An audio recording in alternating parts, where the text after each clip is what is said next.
Welcome to another episode of Mike's Money Picks. Today on the podcast, we are breaking down the Wednesday, December 6th slate of college basketball DFS for DraftKings and Fanduel. And this should be a good night. We've got a nice little 8-game slate. We've got part of the Big East, Big 12 battle. We got some other pretty big non-conference games going on. So this should be a pretty good slate to look at. And we've got, my Texas Longhorns on the slate. I always got to rep Texas when they're on the slate. And I do think I bring a good bit of knowledge when it comes to breaking down my Longhorns. So we get to talk about them as well. And this just should be a good all-around midweek slate that's just kind of, another good look at, some good opportunity to play some college basketball DFS. Now, if you are wondering what the content schedule is going to look like for the rest of the week, we are going to have the NFL buy or sell episode coming out.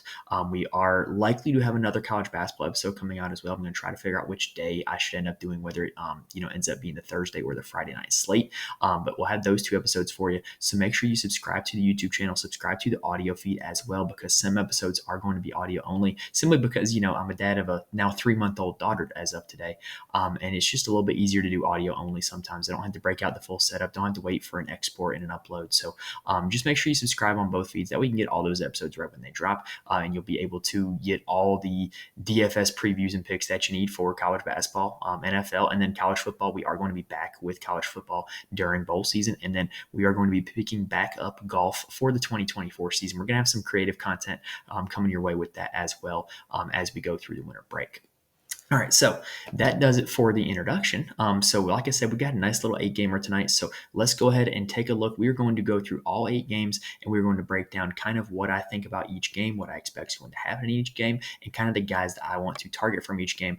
Because like I've said kind of a few weeks ago, with these bigger slates in early season college basketball, I've had a lot of success almost attacking it like a college football or an NFL slate, where you kind of look at the game environments, figure out what's going to have success in those game environments, and build off of that, as opposed to just trying to piece together 8 individual plays. So we're going to go game by game and break it down, and we're going to kick things off with game number 1. All right, so the first game of the slate is going to be Memphis taking on VCU, which is an interesting one in my opinion, because it's Memphis heading to VCU and playing that game at the Siegel Center in Richmond, not a neutral site game, a true road game. You often do not see I guess the American could be considered a power conference team. You don't see power conferences like the American, the Big East, the Big 12. You don't see conferences like that generally take road games to play A-10 teams like VCU or Dayton or somebody like that. So it's interesting that this game got scheduled. I think it's very intriguing. It shapes up for a pretty interesting matchup. The projection on this one, according to KenPom, is Memphis 73-70, which is not the highest total of the slate, but it's also far from the lowest. Memphis ranks 14th in the nation in tempo. VCU ranks 312th in the nation in tempo. They have kind of brought over Ryan Odom's style from Utah State. They're not a very fast team, but it does make it a pace-up game for VCU because Memphis does play at a fast pace. Now, for these Memphis Tigers, they have been kind of all over the place this season in terms of where their production is coming from and how they've been playing. David Jones is the usage leader for Memphis, and he's also their shots leader as well. 26.4% usage rate, 27.9% shot rate so far this season. And he's a guy who I would consider as a high upside play for GPP formats in DFS. He's had 3 games of over 40 fantasy points or more. He's also had 4 games under 30 fantasy points. So you're looking at a guy who either is going to give you big time numbers that are going to help you out, or numbers that are, kind of going to kill your lineup. So I definitely think he's a guy that can go either way. But if you're playing GPPs, he's a guy you got to give at least a shot to, because there is a legitimate chance that he does end up going off for 55 fantasy points. And if he does that, you're going to want to have him in your lineup. Now, Javon Quinterly is kind of in the same boat. He's second on the team in usage among guys that, play a considerable amount of minutes. And he's had 3 games over 4 times value for his current salary, 2 of which were over 5 times value for his current salary, but 4 games where he's been significantly under 4 times value for that $6,000 salary on DraftKings. So remember, when we talk about, the value, we're talking about fantasy points per $1,000. And on DraftKings, if you get 4 times value from all your players, that'll give you 200 points, which will put you in contention to cash in cash games and min cash in tournaments. So you really want at least 4 times value from all your players. And Quinterly's done that, like I said, at a rate of 3 out of 7. So he does give you legitimate upside because he has a 34.5 fantasy point performance. He's had a 40.5 fantasy point performance, but he hasn't done that consistently. Like David Jones, I think he's a guy that I would play in GPPs, and I wouldn't really play them with each other. This team doesn't really have a super high assist rate, so So they're not a team where you can kind of stack multiple guys and just roll up the fantasy points from getting points and assists from all these guys. So I think that Quinterly and Jones have to make your player pool if you're playing GPPs, but they're certainly not consistent or high floor options. Jaquan Walton has been kind of a disappointment coming over from Wichita State. I thought he was a more productive player than this at Wichita, but again, kind of like with Quinterly and Jones, he's had 3 games where he's hit 4 times value for his current salary. So he is going to be able to, have those high upside games. I just don't really know if it's going to come here in this one against VCU. But if you're looking for one of those high upside games, it's a little cheaper price tag for Jaquan Walton than it would be for Javon Quinterly or David Jones. Now, Jordan Brown is a very curious case. So he is a transfer from Louisiana Lafayette, and I thought he was really productive there and really good. I thought he was going to be a big time player for this Memphis team, but he just hasn't so far. He hasn't played more than 20 minutes in a game. In fact, he's seen his minutes trending downward pretty much since the start of the season. Only played 7 minutes in their last game against Ole Miss. It's kind of a point where he's starting the game and he's playing an initial burst of minutes, and then he's sitting the rest of the game, or he's coming back at the start of halftime, playing a few minutes again, and then sitting the rest of the game. It's really weird. I don't know what to make of it, but he has really good rates when he's in. He has high usage, high rebound rate. He just doesn't play a lot of minutes, and if he ever does play a lot of minutes, he's going to be a big time fantasy performer. But just no real consistency right now. $4,200 though, if you want to roll out, somebody who has legitimate upside in a GPP, I don't think he's a bad play in that regard. Now, on the VCU side of things, they run everything through their 2 guards, Max Shulga and Zeb Jackson. What's interesting, though, is that even though Shulga is priced higher on DraftKings, Zeb Jackson actually rates out much better. He's averaged more fantasy points per game. He has a higher usage rate. He has a higher shot rate. And if you're wondering about the ceiling between the 2 players, both of them have a 40 fantasy point performance so far this season. So I like both Shulga and Jackson. But what I think a lot of people are going to do is kind of with the same method of thinking I just outlined. If Zeb Jackson rates out better and he's cheaper, why would you ever play Shulga? So I think the Shulga is going to come in super low owned, which is going to make him an interesting pivot play in DraftKings if you are looking to lessen your ownership. Now, on paper, I would not be all that interested in playing their other 3 kind of guys that they throw out there, which are Christian Furman, Michael Bell, or Tobu Lawal. But what is interesting about all 3 of those guys, all 3 of them have an offensive rebounding rate north of 9%, and Memphis really struggles on the glass. So you kind of got an opportunity there where these guys who don't normally have a whole lot of production, maybe they get you a few offensive boards and a few putbacks or a few assists, and that's how they accumulate a lot of fantasy points. Furman's a little bit overpriced in my opinion, but Bell and Lawal become interesting value plays because of what the offensive rebounding game can do for them, and that would be how I would be interested in attacking this game in terms of value plays. Next up is going to be the Penn State at Maryland game. This is one of the lower totals of the night. It is projected to be Maryland 74-66. Penn State ranks 62nd in tempo. Ironically, they have VCU's old head coach, Mike Rhodes. And then Maryland is 268th in tempo with their new head coach, Kevin Willard. Now, this needs to be a get-right spot for Maryland. They have really struggled in the last 2 weeks. They only put up 52 points against Indiana last week. And Penn State is kind of a team that you can get right against. They're not a good defensive team. Penn State ranks we just said they ranked 62nd in tempo, so there's going to be a lot of possessions. And Penn State has lost 4 games in a row, and all 4 of them, they've given up at least 76 points. So if Maryland gets to 76 points, you're going to see some serious fantasy points scored by the Terps. Now, let's go ahead and talk about Penn State first, though. Kanye Clary is the guy who actually leads this team in usage at 29%, but he injured his hand 2 games ago in that game against VCU. Only played 9 minutes in that game, played against Bucknell, but didn't play his normal full minute load, and wasn't really effective at all. 2 for 8 from the field in that game. So I'm hoping that, a full week off has given him an opportunity to rest up that injured hand and get it right and have him back at full strength. Ace Baldwin Jr. really picked up the scoring load for Clary in those last 2 games. He had 43.8 and 29.25 fantasy point performances in those last 2 games. Scored 44 total points in those 2 games and took 29 total shots in those 2 games. So if we're going to see a banged-up Kanye Clary, Ace Baldwin Jr. is a guy who very much needs to be in lineups because he does have legitimate upside if Clary is going to not be at full strength.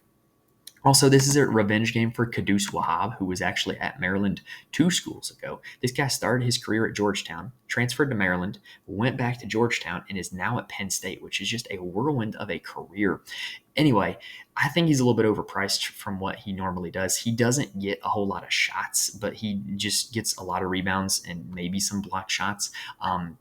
If you buy into the revenge game narrative, maybe he's a little bit interesting, but I'm not really sold at that price tag. Now, the other two guys that might be interesting are Nick Kern at $4,200. He's a guy who pretty much averages 4 times his salary. He has some dud games in there as well, but he's going to be playing a decent amount of minutes. He's going to get some shots. Not a bad option. And then Puff Johnson was inserted into the starting lineup last game. Didn't really do a whole lot with it. Only put up 13.25 fantasy points. But hey, if this is a guy who I think he's legitimately talented, he's the younger brother of Cam Johnson from North Carolina, and he's only $4,100, and he's going to be starting. I think there's worse options out there for value plays than Puff Johnson.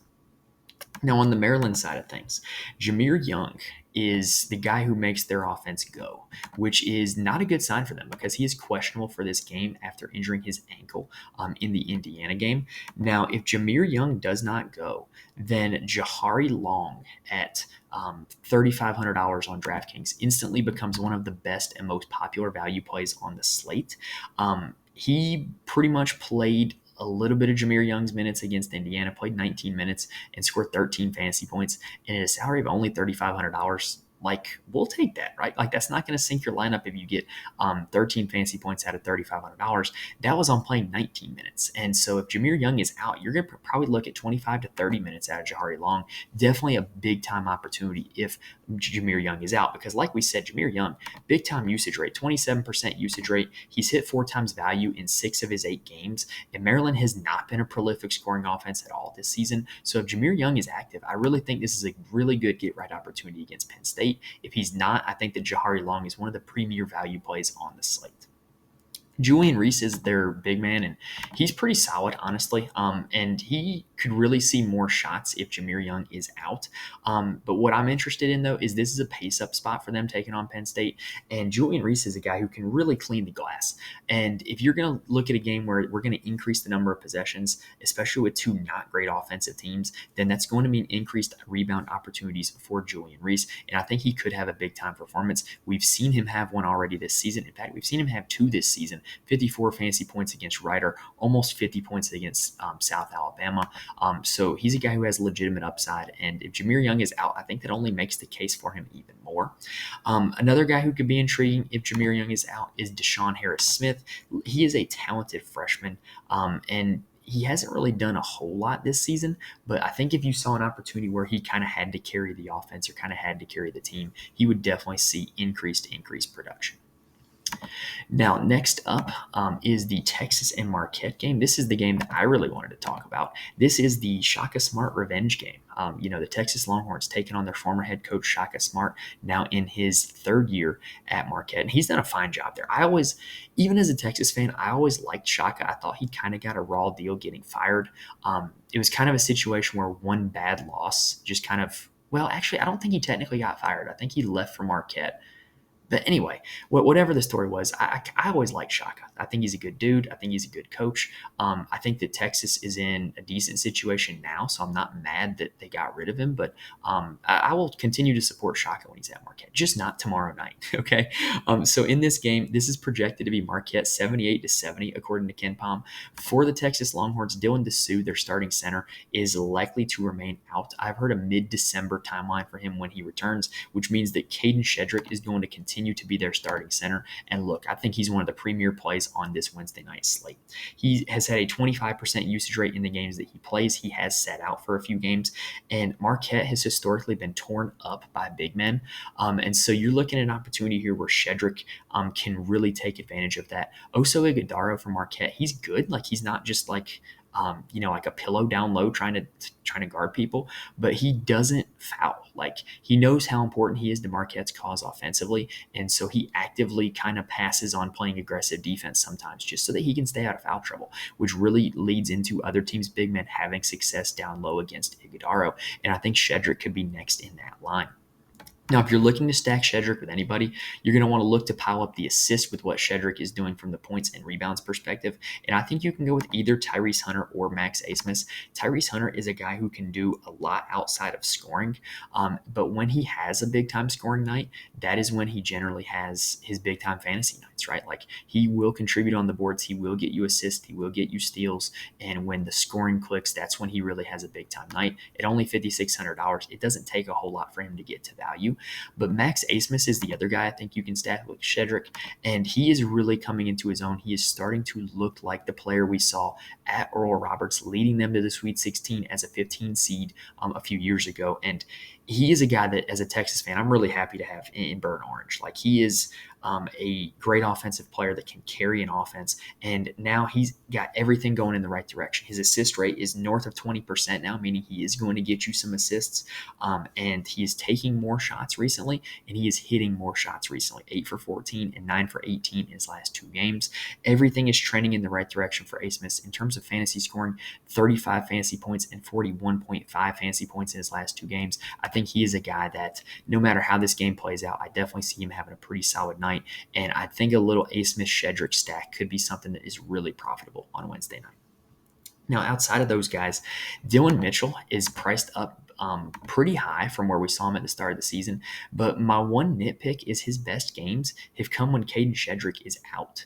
And so why would I want to pay this much for a guy who is expecting to have the production when this is the team's new starting center is out? So, like, I don't really think he's a very viable play at that price tag. However, he's an interesting pivot play because I think a lot of people are going to play Shedrick. And if Shedrick were to get in foul trouble or Shedrick were to fail, then Dylan Mitchell would likely get home and hit value. So I think he's an interesting ownership pivot. The only downside is you have to pay $600 more to play him on DraftKings for this Wednesday night slate. Now, on the Marquette side of things, I will gladly buy the dip on a lot of these Marquette guys. Like, these are significantly deflated price tags from what we've seen at the start of the season. And it largely comes from like what their recent 2 games have been. They have played a blowout game against Southern where they won by 40 and all the starters were out at halftime. And then they played a game against Wisconsin where they just weirdly couldn't score. So I would kind of look back further than that at their last 4 kind of quote unquote normal games. And in those last 4 normal games, their point guard Tyler Kolek has put up 41, 25, 29, and 40 fantasy points. Look, I'm willing to buy into that. That's 40 fantasy points in 2 out of those 4 games. So I think the backcourt is where you attack Texas as well. So I think Kolek, a guy with what he can do scoring, rebounding, and assisting, I think he makes a lot of sense at $7,400. And that's a deflated price tag from where he's been most of the year. Continuing with the backcourt theme, I think you can go with Cam Jones as well. He is a little more scoring dependent than Tyler Kolek is. So I would probably lean Kolek, but salary is $6,100. That's the cheapest he's been all season. And I think that this backcourt is where you can attack Texas. So I think he's a solid play also. And then Oso Ighodaro is the other guy I would consider. He's at $7,100. Like I said, he really doesn't take himself out of games by fouling. He plays a lot of minutes. And so anytime you're getting a big man that's playing a lot of minutes, he's going to have plenty of opportunities to put up fancy points, especially in a game like this where both these teams are going to get up and down the floor. The last guy I want to talk about is David Joplin. He might have to play boosted minutes because Texas does play a bigger lineup with Mitchell at the 4 and Shedrick at the 5. So you might see a little bit of a boost for David Joplin. But he's really the last guy on this Marquette roster I would be considering. Now, the South Carolina-Clemson game is not going to be as high scoring as that one. It is projected to be Clemson 72-66, according to KenPom. Both these teams are in the bottom 100 in terms of tempo on KenPom, so this is not exactly a game to stack. Now, for South Carolina, what I do like about them, though, is that their offense is so ridiculously concentrated. They literally run their entire offense through Michi Johnson and BJ Mack. They combine for a 58% usage rate and 64% shot rate. In doing all the research for my show so far this year, I haven't seen a pair of teammates that have combined for a higher shot rate than that in terms of guys that have had a genuine sample size, not just a guy that's played 1 game or played 10 minutes. So if you're playing anybody on South Carolina, let it be those 2, right? And Michi Johnson has, really been solid lately, 2 back-to-back 40 fantasy point performances. The one problem is that they're not projected for a whole lot of points in this game. Like I said, they're only projected 66. The good news is Michi Johnson got to 40 fantasy points in the Notre Dame game where South Carolina only scored 65. So even though they're not going to score a whole lot of points, those two guys are going to be the ones doing the scoring. Now, if you want to kind of get a little bit tricky and look outside of those two guys, Taylon Cooper is the assist guy. He averages over 5 assists per game. So if you think South Carolina does end up scoring a lot of points, it's likely that he's going to be assisting on a lot of them. And then Jacoby Wright is a guy that doesn't have to do a whole lot to hit value. He's been really off shooting lately. 2 for his last 11 shots he's made. So I think he's a guy that if you just see some regression in shooting the basketball, he is a guy that you can play at only $4,300, excuse me. Now for Clemson, the reason why I didn't mention BJ Mack a whole lot is because I think BJ Mack has a tough matchup in this game, and that's Clemson's center PJ Hall. He's been over 45 fantasy points in 3 straight games, and I think that BJ Mack is a really good matchup for PJ Hall. PJ Hall is going to have a length advantage, going to have a quickness advantage, and he's going to stretch BJ Mack out on the perimeter, and he's going to take some threes as well, which is not where BJ Mack wants to be. So I think this is a really good matchup for PJ Hall.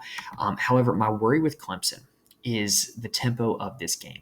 We have seen Joe Girard, Ian Shefflin, and Chase Hunter all have a lot of success in Clemson's last 3 games. Those were all big-time pace-up games for Clemson, taking on Pitt, Alabama, and Alcorn State.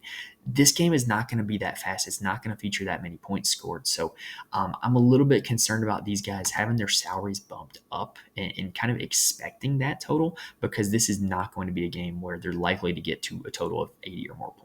If you do think they're going to get to 80 or more points, then roll those guys out. But if you don't, which I don't, it'll probably be just PJ Hall from Clemson that I end up playing. All right, that does it for the first half of the slate. So let's take a quick breather and then let's break down the last 4. All right, so before we get started on the last 4 games, I do want to mention there are a few ways where you can get more information from me. So first off, you can follow me on X at Mike's Money Picks. I tweet out the DFS rundown for every college basketball slate where I go over some kind of my favorite categorical plays for each slate.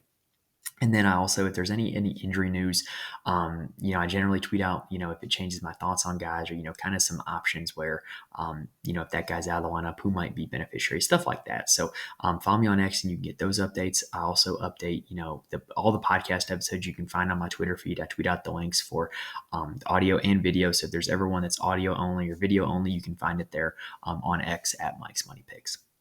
Also, I am in the Fantasy Corner Discord. There's a lot of smart people that play DFS in that Discord, and it's entirely free. We talk college basketball, college football, NBA, NFL, and more.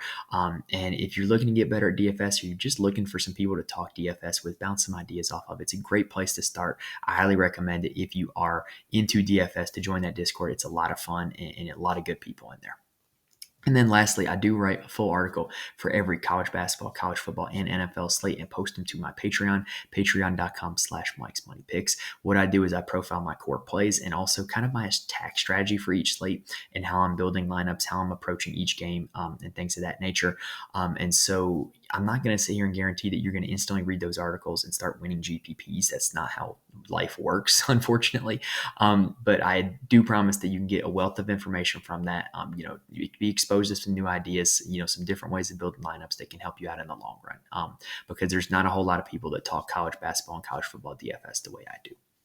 Lastly, if you are trying something new this season, head on over to signupexpert.com/Mike's Picks. What they do at Sign Up Expert is they give you the best offers and promo codes for any DFS, player prop, or sportsbook site, and it's synced to your area, so it only shows you what's legal in your location. So if you're looking to sign up for something new, go ahead and go get those offers and promo codes at signupexpert.com/Mike's Picks. All right, so let's go ahead and talk about the last 4 games. So coming up next is San Francisco taking on Vanderbilt. This one is projected to be San Francisco 71-66, according to Ken Pom. Vanderbilt ranks 255th in defensive efficiency, according to Ken Pom. So this Vanderbilt team might be one where we can target and get a lot of points scored against them. And good news for us is that San Francisco is fairly concentrated between their big guy, Jonathan Mogbo, and then their 2 guards, Marcus Williams and Mike Sharp-Jumps. So Mogbo is just kind of a big who is just kind of like a big-time rebounder guy. We'll record some other stats as well, but he really gets a lot of his stuff from rebounding. Marcus Williams actually leads the team in shots, and if he has a good shooting night, he's going to give you a really solid fantasy performance.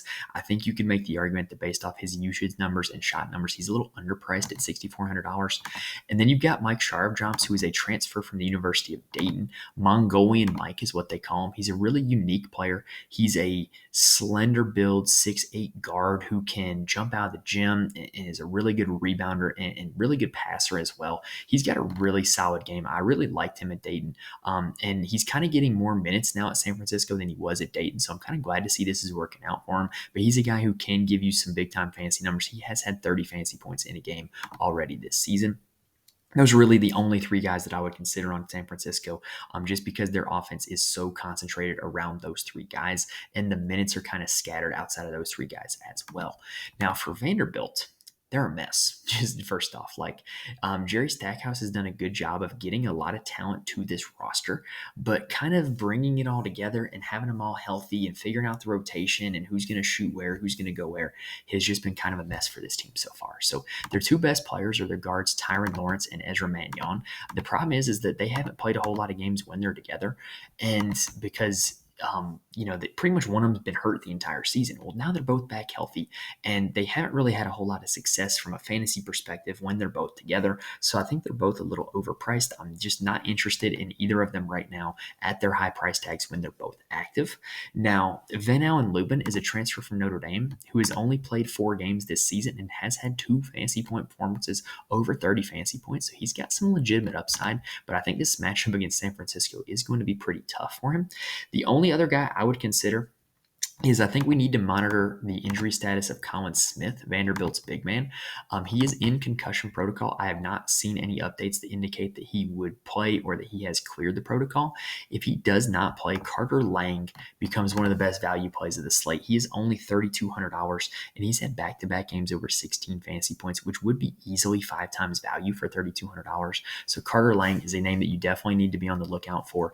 And if Colin Smith ends up missing, Carter Lang could pretty much be a lock in your lineups, in my opinion, at that low salary. Next game on the docket is the Backyard Brawl basketball edition. We got Pitt taking on West Virginia. KenPom has this one projected to be Pitt 71-69. Look, Pitt, I'm going to kind of keep it short and sweet because this is a team we've seen on a lot of DraftKings slates so far, and they haven't really changed a whole lot. They're continuing to play a rotation at center between Federico and Guillermo Diaz-Graham. If there's ever a moment where one of them overtakes the other and plays 30 minutes in a game, then that guy's just going to be an absolute smash play in DFS. But while they're both getting around 20-ish minutes a game, it kind of makes both of them really hard to play. The Pitt's big three is the only three that I'm really interested in. You got Ishmael Leggett, Carlton Carrington, and Blake Henson. However, we're starting to see some usage numbers trending for these three guys. In conference play, in the recent game against Clemson, we saw the usage numbers for Carrington and Henson rise, and the usage number for Ishmael Leggett lower a little bit. So I kind of would be interesting to see if that trend continues. It definitely, in the short term, makes me more interested in Carrington, who is a big-time assist guy, and Henson, who is a big-time rebounder, as opposed to Leggett, who's a guy who can fill it up in all categories. So definitely going to be interesting to see how that trend continues for the Pitt Panthers. Now, on the West Virginia side, they are still playing without their starting point guard, Kerr Kriisa, who is suspended after something at Arizona. I don't know what he did, but Arizona's always got something going on. And so without him, you have seen a really weird offense. They just haven't really been great offensively. Seth Wilson, I think, is an intriguing value play because he plays a ton of minutes, but he hasn't really had a very good offensive showing recently. He was 0 for 11 from the field against St. John's. He is 0 for 7 in his last 7 3-point attempts, but he plays a lot of minutes and he gets a lot of shots. So he might be a guy at $4,200 that if you do get a good shooting night from him, it can be a pretty successful night in fantasy. Now, after that, you've got Kobe Johnson, who is operating as the point guard without Kerr Kriisa. His price tag continues to drop, but his usage numbers have stayed about the same. I think he's kind of right around a price tag where I'm willing to play him. At only $5,700, he doesn't have to do a whole lot to return value. He's returned 4 times value 3 times this season at that price tag. But the guy I'm interested in for West Virginia is Quinn Slazinski. He's $7,500. Their offense is running through him right now. He is filling up the stat sheet, and he's getting a lot of shots, a lot of assists, a lot of rebounds as well. He's the guy that I would be interested in on this West Virginia team. Jesse Edwards I'm not interested in for this specific game. Jesse Edwards is an elite level rebounder and shot blocker. He excels against teams who are poor at rebounding or teams who will go in and challenge him at the rim a lot. And the Pitt Panthers are a good rebounding team, and they're going to take a lot of jump shots. So I don't think this is necessarily the best spot for Jesse Edwards, even though I do still like his overall body of work as a player. Now, next up, last two games on the docket, you have Nebraska taking on Minnesota. And this one is projected to be Nebraska 75-73 according to KenPom, which makes this a really sneaky game to stack because I don't think anybody is running to a DraftKings slate thinking that Nebraska and Minnesota are high-scoring basketball teams. I think part of that might carry over from the fact that they are really low-scoring football teams, but they don't really have that reputation as these running gun basketball teams either. So I think this is a really sneaky game where you can load up on. The downside is for Nebraska, though, is that they have become much more of a balanced attack since Juwan Gary and Keize Tominaga have returned into the lineup. So at the start of the season, we were seeing big-time performances from Rink Mast and Bryce Williams, and they haven't really done that as much since Gary and Tominaga have returned into the lineup. So what that means for me, kind of looking at it going forward, is I think those two are a little bit overpriced. I think Gary is also overpriced now for what he does because he has not played more than 25 minutes in a game this season. And I think he's a little bit overpriced for what his salary currently is. But the guy that I think I want to get into my lineups is Keize Tominaga, aka the Japanese Curry is what they call him.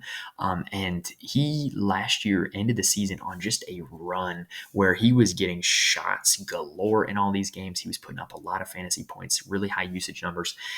And that's kind of coming back this season. He started the season kind of slow because he was injured, but in his last game against Creighton, he went 8 for 16 from the field, put up 25.75 fantasy points, and we will take that at a salary of $5,300. Remember, this is a guy who has legitimate 30 to 40 fantasy point upside from what he did last season. In a game that's one of the highest scoring of the night, Keize Tominaga will be one of my favorite plays on this Wednesday night slate.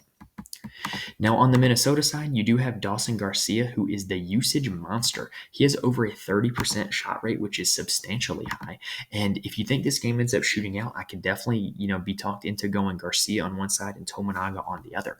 Now, what makes Minnesota really a intriguing stacking option, in my opinion, is because they assist on a lot of their made field goals. They are sixth in the nation in assists to field goals made, meaning they assist on the sixth highest rate of their shots in the nation, which is pretty substantial because assists lead to fantasy points, right? So the more assists that these guys are getting, the more fantasy points they're going to be scoring. So if you want to stack them up, their assist leader is Elijah Hawkins. Unfortunately, that's pretty much like most of what he does. But if they do have a big scoring night and he does have a big assist night, he can give you a big time fantasy performance. I think he's a slight hair overpriced, but I think in terms of a logic of building a lineup and thinking about game stacking and stacking players, I think he's a really logical play with some other Minnesota and Nebraska guys. Pharrell Payne also intrigues me. He is a big fella for Minnesota whose minutes are starting to go up substantially. In his last 3 games, he's played 26, 17, and 31 minutes. And the game that he played 17 was a 33-point victory. So in closer games, he's going to play quite a bit of minutes. And in those 3 games, he's put up 24.5, 26.25, and 20.75 fantasy points. And in a salary of only $5,700, I will kind of take it out of those 3 performances. So I think if I'm not paying up for Dawson Garcia, I'm probably going to end up squeezing in Pharrell Payne into my lineups from this game. Mike Mitchell is also an interesting value play. He's a guard who comes off the bench for Minnesota. The only thing that worries me is he tends to see extended run in blowouts, but he kind of has been hovering in that 20 to 30 minute range all year long anyway. And he kind of has been hovering in that 18 to 20 fantasy point range all year long anyway. So at only $4,800, you're getting a guy who has legitimate assisting upside and is going to play 20 plus minutes. If you were to see something like Hawkins get in foul trouble, I could see Mike Mitchell having a really big time game. Last game of the night is going to be SMU taking on Arizona State. SMU has kind of been unfortunate where they've played some pretty doggone good defensive basketball teams, and this is another one. Arizona State is elite defensively, not so elite offensively. And this game is projected to be Arizona State 70-67, according to KenPom. Arizona State currently ranking 24th in defensive efficiency in the nation, according to KenPom. For SMU, the offense runs through Zurich Phelps. He has a massive 30% usage rate and 32% shot rate, but he's kind of volatile. Like, we've seen him have these kind of dud games where he ends up in the coach's doghouse. We've seen him have these big time games where he puts up 40 fantasy points. You don't really know what you're going to get from him. But what I do know is that this defense for Arizona State is legit. And I think there's better places to attack or better places to spend our $8,200 than on Zurich Phelps going up against this defense.